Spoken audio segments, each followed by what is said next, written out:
Hey everybody, we're going to 1965 for this classic by the Yardbirds, and it's going to be Heart Full of Soul. And we're going to look at a live performance. I'm not sure if it's a live version or not, but a live performance from 1968, which should be really, really cool. Hey everyone, it's Sue, and for those of you who have never been here before, welcome to the channel. I hope you like what we do. If you care to, you can always become a member of my channel as well. Just click on the join button. It'll give you all of the options you could possibly need, and if any of them tickle your fancy, you can become a member of the channel. Also, if you could all subscribe to my channel, it really does help me to grow. It gets my videos out to so many more people, and I would very much appreciate that. Okay, let's get right into it.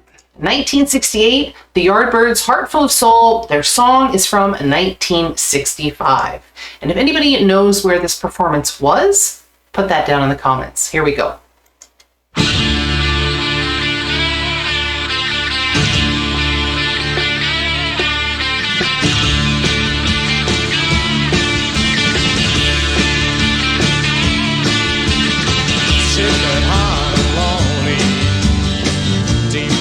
Despair, thinking one thought only.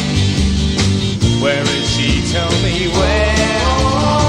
And if she says to you she don't love me, just give her my message, tell her of my plea. And I know, well, if she had me back again, well, I would never make her sad. I got a heart full of soul.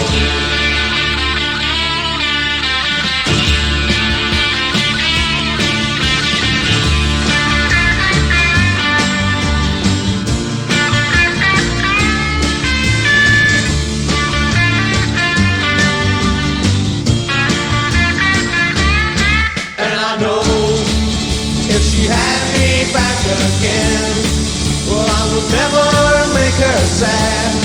I got a heart full of soul. This has got such a cool vibe to this song. I absolutely love the whole feel of this song. I mean, it's got such a neat kind of moody feeling and a little bit haunting kind of sounding, which I really like. Interestingly, when this song was recorded in 1965, I believe that Jeff Beck was still their lead guitarist, but in this particular video, it appears that it is Jimmy Page. Now, if I'm not correct, you can correct me in the comments, but it definitely looks like Jimmy Page here.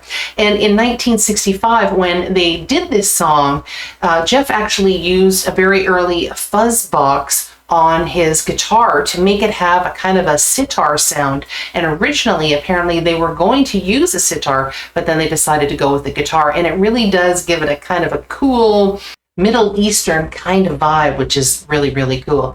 Very interesting song. Really, really like this one a lot, and I'm so glad that we could revisit this one today. This one did pretty well around the world. It hit number 2 in the UK as well as in Canada, and hit number 9 in the United States. And could you tell me how it did in your particular neck of the woods? I didn't find any charting information for places like Australia or other European countries, so I'd really like to know how it did, but absolutely cool, psychedelic, like I said, very moody sounding, and that guitar work is absolutely fantastic. And the lead singer, I believe his name is Keith, and he actually had a very untimely death in his 30s. He actually was didn't have his guitar grounded properly, apparently, and it electrocuted him, which is extremely sad. And like I said, he was only in his 30s, so very young to have passed away, and such an unfortunate way to go as well. Anyway, let's just rewind this a little bit and let's get back into the moody beauty of this particular song.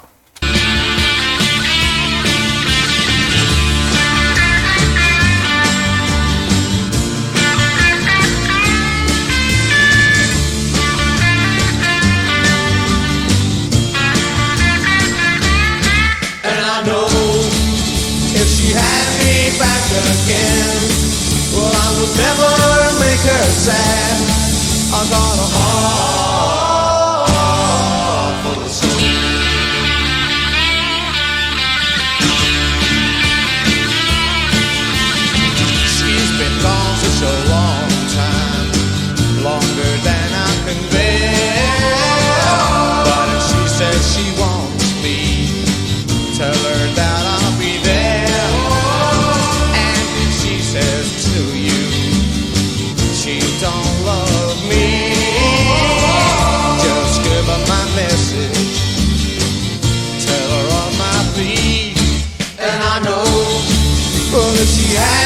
back again. Oh, I would never make her sad. I got a heart full of soul.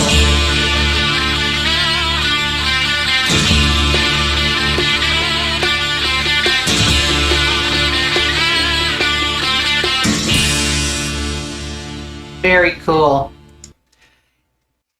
That was really great. I'm so glad that we got to review that one today. And Keith has such a beautiful, beautiful low tone in his voice. Absolutely amazing. I think that was more like an early video as opposed to a live performance, because I didn't really see anything that would lead me to believe that it was a live performance, but maybe it was just created that way because it kind of had Keith sort of overlaid on top of the rest of the band, but maybe that was their kind of production that they wanted to do. So like I said, if anybody knows anything about either was this a video or a live performance, I'd love to know that because I've never seen this before.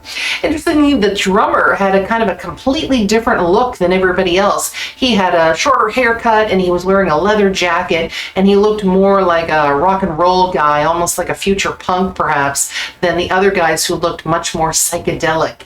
Definitely had a completely different look. Anyway, would love to do more of the Yardbird stuff, so put it down in the comments if you would like me to do some more of their stuff and what you would like to hear.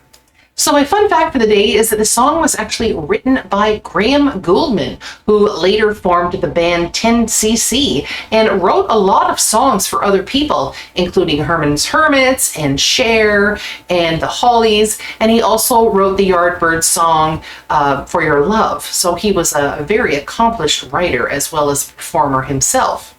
Another little interesting tidbit about this band, that a year before this song was actually recorded in 1964, they opened for the Beatles. I just love all of these major bands that were kind of teaming up or opening for each other back in the day. It must have been an absolutely amazing time to see live music back in the mid-60s, especially in the UK. And if you were lucky enough to be one of those people that saw any of these fantastic bands back in the day, please let me know in the comments. I'd love to hear your stories about it. And if you'd like to hear more of my music that I've done with reviews or reactions, just go up here and you can see some more that you may want to check out. Okay, everybody, I think that wraps it up. So everyone have a joyful day, and I will see you all again next time. Bye-bye.